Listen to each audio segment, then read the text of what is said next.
You believe you control your destiny, especially when you're happy.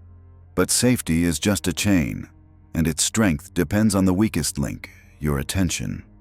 Today, we deconstruct 6 cases where a single second of euphoria turned a celebration into a final full stop. This is not entertainment. It is a harsh analysis of fatal errors. Never ignore your surroundings. Do not mistake adrenaline for safety. Watch and learn. Yosemite National Park is not merely a tourist destination. It is a massive geological machine that operates on a timescale far beyond human comprehension. A cathedral of vertical granite where the earth is constantly shedding its skin. In this valley of giants, the scenery is breathtaking, but the mechanisms that create this beauty, gravity and erosion, are also the park's most efficient killers. It was here that a young man brought his girlfriend, Andrea Litta, for what was intended to be the defining moment of their adult lives. They were hiking along one of the park's iconic trails, moving toward a scenic overlook that offered a panoramic view of the valley floor bathed in the golden, hazy light of the setting sun. The plan was meticulously crafted. Reach the summit at twilight, allow the majesty of the landscape to set the emotional stage, and then, in the quiet solitude of the peaks, ask for her hand in marriage. The ring was not on his finger. It was hidden deep within the main compartment of his hiking backpack, encased in a small velvet box that seemed to weigh heavy with the gravity of the future he was about to propose. For the last hour of the hike, his mind was racing not with the physical exertion of the climb, but with the rehearsal of his speech and the anticipation of her smile. Andrea, walking a few paces ahead of him, was completely unaware of the life-altering question sitting just a few feet behind her spine. She was simply enjoying the raw, natural beauty of the American West, breathing in the crisp mountain air and trusting in the solidity of the ground beneath her feet.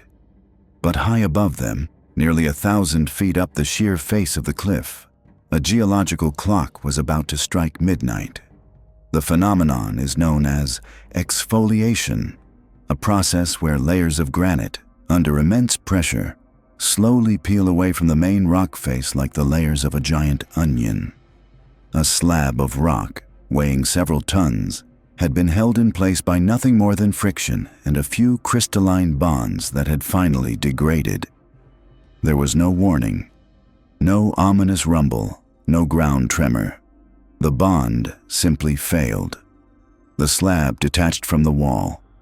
For the first few seconds of its descent, it fell in absolute silence, a massive kinetic object accelerating at 32 feet per second squared. As it struck the cliff face on its way down, it shattered into a violent spray of smaller boulders and jagged shrapnel, creating a lethal cone of debris raining down toward the trail below. The sound reached the couple only a fraction of a second before the rock did. A thunderous cracking roar that sounded like the earth itself was splitting open. The boyfriend, trailing slightly behind, instinctively froze, his brain struggling to process the sudden acoustic violence. Andrea, leading the way, was directly in the convergence zone. The physics of the event were instantaneous. One of the massive fragments, traveling at terminal velocity, struck her with a force that defies human comprehension. There was no time for fear, no time for pain, and no time for a final realization of mortality. The impact caused immediate, catastrophic blunt force trauma to the cranium and upper torso, resulting in the instantaneous cessation of all biological functions. One moment, she was a vibrant young woman walking toward a sunset. In the next nanosecond, the electrical impulses in her brain were extinguished forever. The violence of the impact was so severe that it rendered first aid completely futile. When the dust cloud settled, the silence that returned to the valley was heavier than the roar that had preceded it. The boyfriend was left standing in the debris field, physically unharmed but psychologically obliterated. The rescue teams that eventually arrived documented the scene with detached professionalism. They noted the trajectory of the rockfall and the time of death. But the true tragedy of the event was hidden inside the backpack that lay on the ground next to the survivor. The ring remained in its box, untouched and unseen. The question, "Will you marry me?" remained unasked, suspended forever in the silence of the canyon. Andrea Lita died without ever knowing that she was seconds away from becoming a fiancée. The future they were walking toward, the wedding, the children, the aging together, was erased not by malice or human error, but by the blind, impartial law of gravity.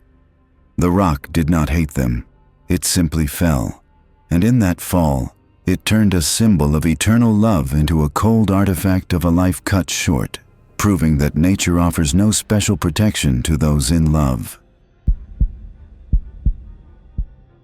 The ocean is a biological exclusion zone for humanity. It is a high-pressure, oxygen-free environment that tolerates our presence only for as long as we can suspend the fundamental requirements of our metabolism. In September, Stephen Weber Jr. and his girlfriend Kanesha Antoine traveled to the remote coast of Pemba Island in the Zanzibar archipelago, seeking a moment of cinematic perfection. They checked into the Manta Resort, specifically booking the underwater room, a floating architectural marvel anchored to the seafloor where the bedroom is submerged 13 feet beneath the surface of the Indian Ocean. It is a sealed glass capsule surrounded by the infinite blue, a place where humans are the exhibit and the fish are the spectators. Stephen had formulated a plan that was as romantic as it was physically dangerous. He would free dive from the deck above, swim down to the bedroom window, and present his proposal through the reinforced glass while Kanesha filmed from the safety of the dry, air-filled interior. It was a stunt that required precise timing and significant physical exertion, as he would be fighting the natural buoyancy of his own body without the aid of heavy scuba gear. On the third day of their trip, Stephen entered the water. Down in the submerged bedroom, Kanesha pressed record on her smartphone. Stephen appeared in the frame, wearing only swim shorts and goggles. He was struggling visibly against the lift of the salt water, his muscles tense as he pressed a handwritten note against the thick glass pane. The note, sealed in a plastic Ziploc bag, bore a message that would soon take on a devastating, permanent irony. "I can't hold my breath long enough to tell you everything I love about you." He flipped the paper over to reveal the final question, "Will you marry me?" Inside the pressurized capsule, the reaction was pure euphoria. Kanesha laughed and cheered, her voice captured on the video, vibrating with the thrill of a future promised. Stephen then pulled a small ring box from his pocket, opened it to show the jewelry, and looked at her through the glass. The connection was made. The proposal was successful, but unseen to the camera, a lethal physiological switch had been flipped inside Stephen's body. To prepare for the dive and extend his time underwater, Stephen likely hyperventilated before jumping in, a common but deadly mistake made by amateur swimmers. Hyperventilation flushes carbon dioxide out of the bloodstream, which is the gas that triggers the brain's alarm to breathe. It does not, however, significantly increase oxygen storage. This creates a trap known as shallow water blackout. As Stephen held his position at the window, his oxygen levels were plummeting toward a critical baseline, but because his carbon dioxide levels were artificially low, his brain sent no distress signal. He felt fine. He felt no air hunger. When he finally pushed off the glass to begin his ascent, the exertion burned the last molecules of available oxygen. He swam upward, moving out of the frame of Kanesha's video. She continued to record, laughing, waiting for the splash above. She waited. The water outside the window remained calm and empty. Stephen never breached the surface. Somewhere in those 13 feet of vertical ascent, the light simply went out in his mind. He lost consciousness before he could take a breath, and the ocean reclaimed him instantly. There was no struggle. The tragedy is compounded by the digital record. The video exists as a permanent testament to the exact moment his life ended. He died believing he had succeeded, while she watched the empty blue water, thinking he was just swimming up to celebrate. By the time resort staff were alerted and his body was pulled from the water, The window for resuscitation had firmly closed. Kenesha was left with a ring she never got to wear, and a video file that captured the precise second her fiancé traded his life for a romantic gesture. She later posted the footage online, a heartbreaking eulogy to a man who literally gave his last breath to ask her to be his wife, leaving her with a yes that he never got the chance to hear. Modern amusement parks are engineered to monetize the human fear of death while guaranteeing absolute survival, creating a multi-billion-dollar illusion that we are in danger when we are statistically safer than we are in our own homes. However, this entire architecture of safety relies on a single, fragile variable that no engineer can fully control: the passenger's compliance with the laws of motion. In the humid heat of an American summer, a young man boarded the front car of a hypercoaster, a steel leviathan designed for high speed and extreme negative G-forces. He had a plan that defied the chaotic nature of the machine. He intended to propose to his girlfriend at the ride's absolute apex, the singular moment of weightlessness before the 200-foot drop. The couple sat in the front row, secured by a standard safety system, a hydraulic lap bar that locked over the thighs and a secondary nylon seatbelt with a push-button release. As the train crested the summit, the world seemed to slow down.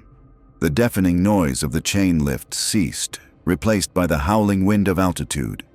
This was the moment. The man, his heart rate spiked by the ride's anticipation, reached into his zippered pocket and withdrew a velvet ring box. He had rehearsed this movement 100 times, but he failed to account for the ride's violent transition dynamics. As the train moved over the crest, it lurched forward, engaging with the gravity of the descent. The sudden shift from potential energy to kinetic acceleration created a sharp lateral jerk. His hands, sweaty with nerves, lost their friction grip on the smooth velvet. The box tumbled from his grasp and clattered onto the floor of the car, sliding perilously close to the open side of the chassis. In that microsecond, the man's logic was hijacked by a primitive panic. He did not see a piece of metal falling. He saw his future sliding away into the abyss. He strained against the lap bar, but it was locked tight. The ring was just inches out of reach. In a state of absolute, irrational desperation, his hand moved to the secondary restraint, the red button on the seatbelt. It was a muscle memory action. He pressed the button. The belt clicked open. Simultaneously, he pushed up with his legs, trying to leverage his body over the lap bar to extend his reach. It was a fatal miscalculation of mass and motion. At that exact moment, the coaster train committed to the 60-degree drop. The floor of the car effectively dropped away as the ride accelerated to 70 miles per hour. The man, having compromised his restraint and raised his center of gravity, was no longer a passenger. He was an unsecured projectile. The negative G-force, designed to lift riders slightly out of their seats for a thrill, now acted as an ejection mechanism. As the train dived, his body continued its upward trajectory. He was lifted out of the car. The woman sitting next to him watched as he was separated from the machine, suspended for a split second before gravity asserted its dominance. He fell nearly 150 feet, tumbling through the lattice of steel supports. The impact with the structural foundations resulted in catastrophic, multi-system trauma that was instantly incompatible with life. The coaster train, carrying the screaming fiancé, completed its circuit, rushing through loops and corkscrews, the mechanical roar drowning out the reality of what had just happened. When the ride finally hissed to a halt, the front seat was empty, save for the velvet box which had, by a cruel twist of physics, wedged itself under the seat cushion. The investigation was clinically precise. The ride had not malfunctioned. The death was ruled a rider error, a cold classification for a man who died because his love for a symbol outweighed his respect for the machine. He unbuckled his safety to save a ring, becoming a grim lesson in momentum. Once the descent begins, there is no pausing the ride.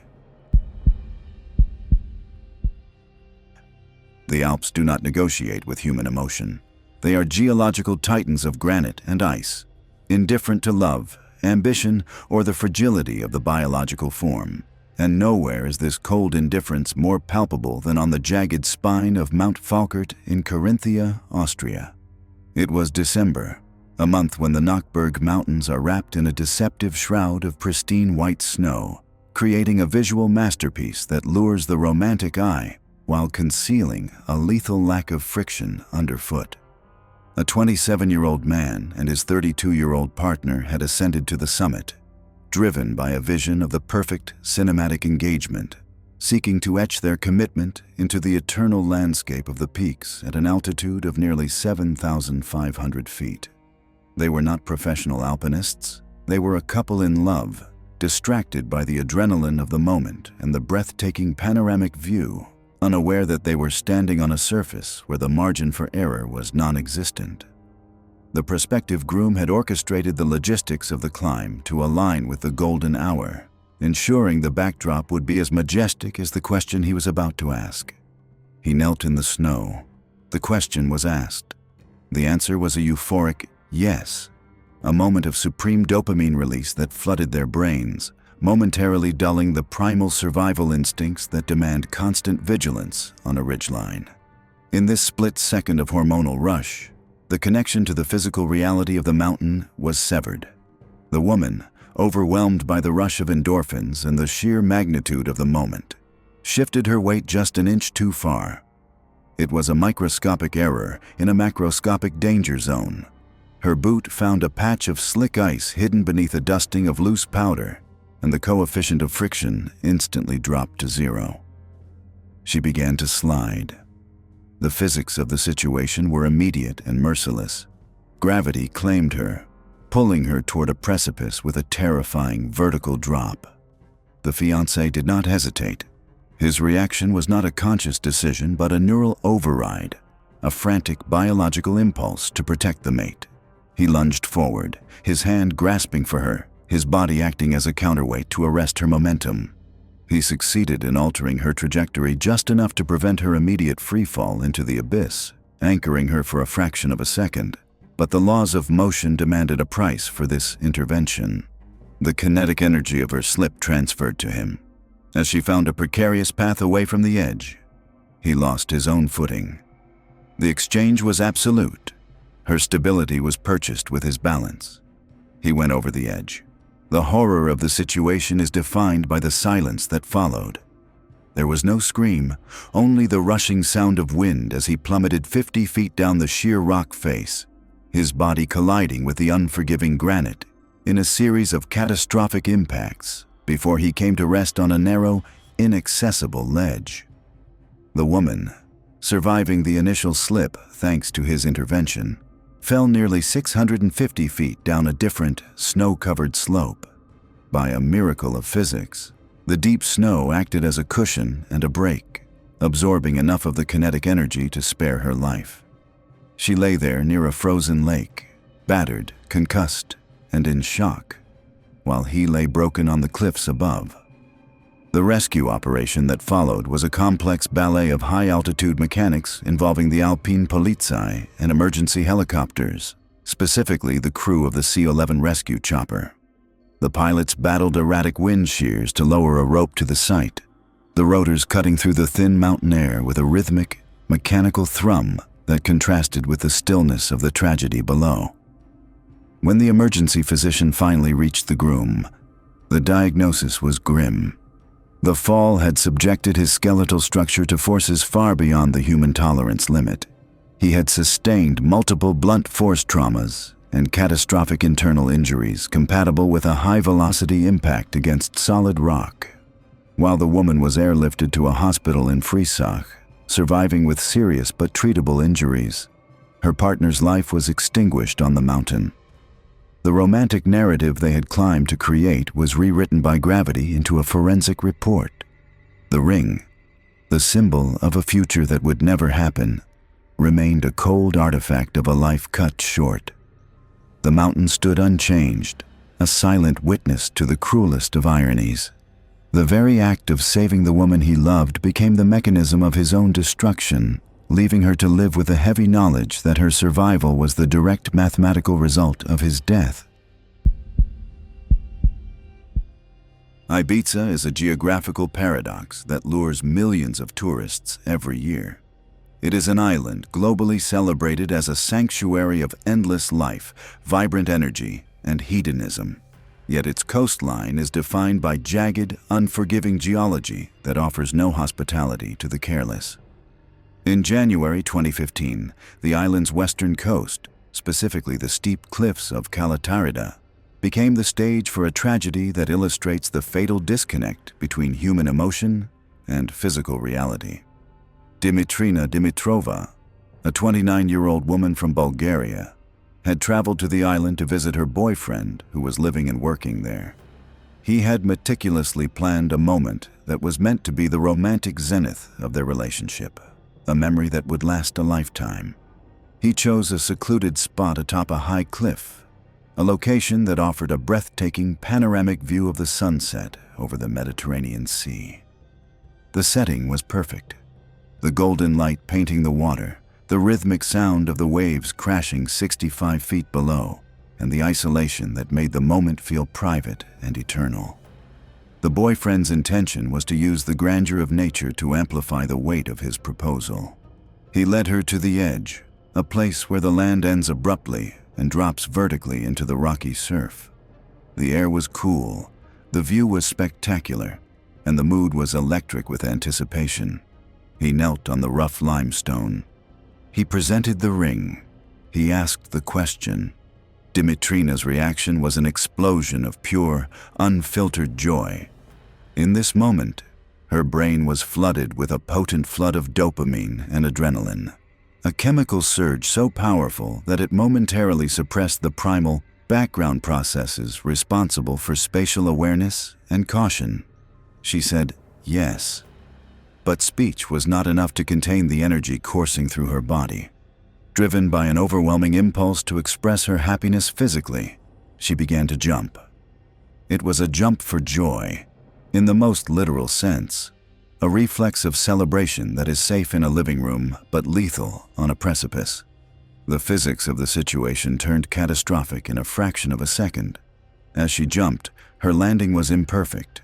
The uneven limestone surface beneath her boots was not a flat gym floor. It was weathered natural rock. When she landed, her boots slipped, or perhaps she simply misjudged her proximity to the void. The result was a loss of friction and a shift in her center of gravity that carried her beyond the point of no return. Her body, still vibrating with the thrill of the engagement, was suddenly seized by the cold, impartial force of gravity. She went over the edge. The fall was approximately 65 feet, a height that allows for roughly 2 seconds of free fall before impact.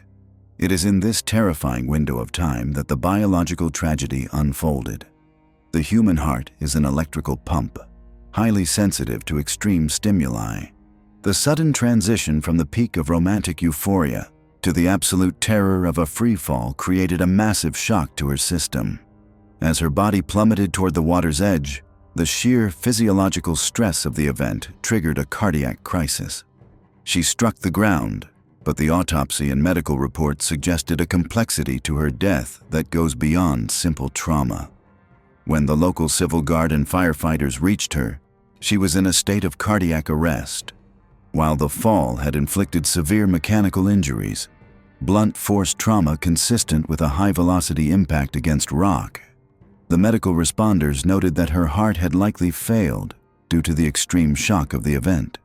The paramedics attempted resuscitation for several minutes, fighting to restart a heart that had been stopped by the collision of two extreme realities: the height of happiness and the depth of terror. They were unsuccessful. Dimitrina died at the scene, minutes after agreeing to be a bride. The irony is clinically devastating. The very emotion that the proposal was designed to elicit, uncontrollable happiness, became the mechanical trigger for her death. She did not trip because she was clumsy. She fell because she was happy. The cliff at Calatarida remains unchanged, a silent witness to a moment where a celebration of life was instantly converted into a coroner's case, proving that even in our happiest moments, the laws of physics grant no immunity.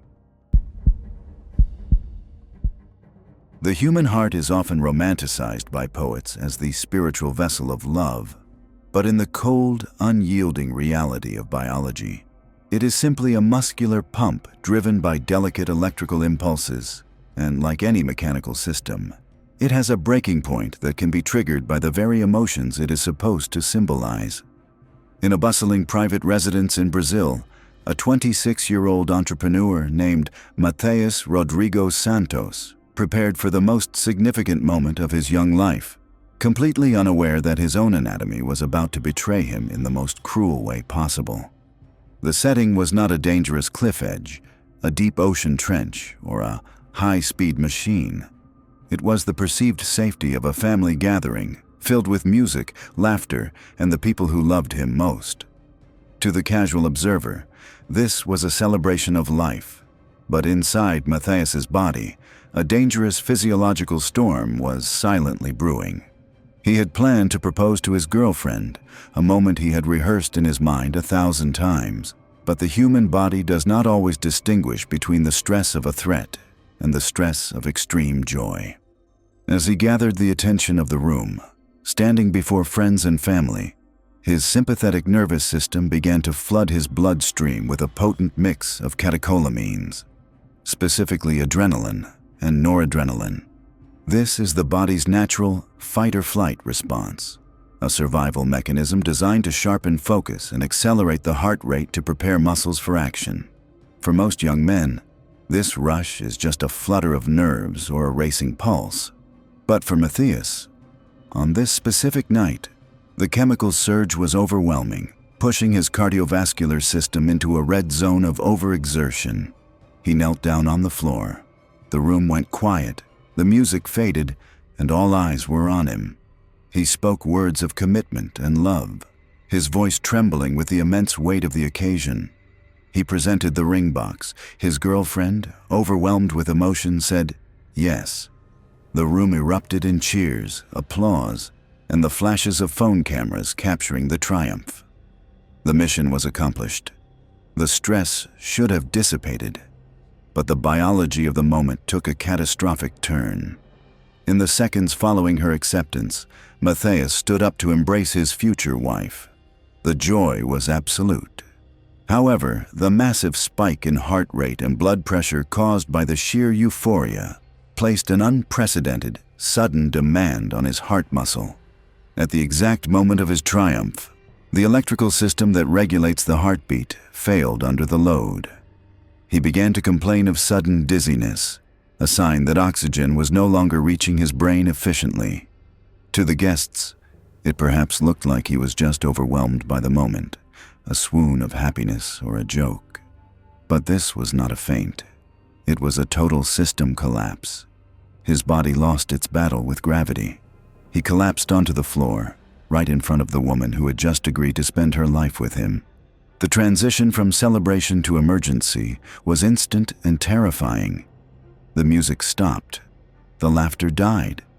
The guests, who seconds earlier were clapping, rushed forward in a panic. His fiancée dropped to her knees, not to admire a ring, but to desperately try to wake him, shaking his shoulders as his skin turned pale. The physiology of what happened is a grim reminder of our biological fragility. It is a phenomenon known in medical circles where extreme emotional stress, whether from grief or ecstatic joy, causes the heart muscle to be stunned by a massive surge of the body's own stress hormones, leading to a fatal arrhythmia. The paramedics arrived rapidly and attempted to restart the mechanical pump that had sustained him for 26 years. They fought to restore a rhythm, to bring back the electrical spark that had been extinguished by the shock of happiness. But the damage was metabolic and absolute.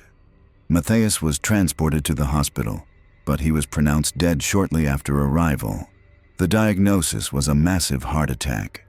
He did not die from a fall, a poison, or a weapon. He died because his body could not process the magnitude of his own happiness. The tragedy is almost mythological in its cruelty. The peak of his life and the moment of his death were identical.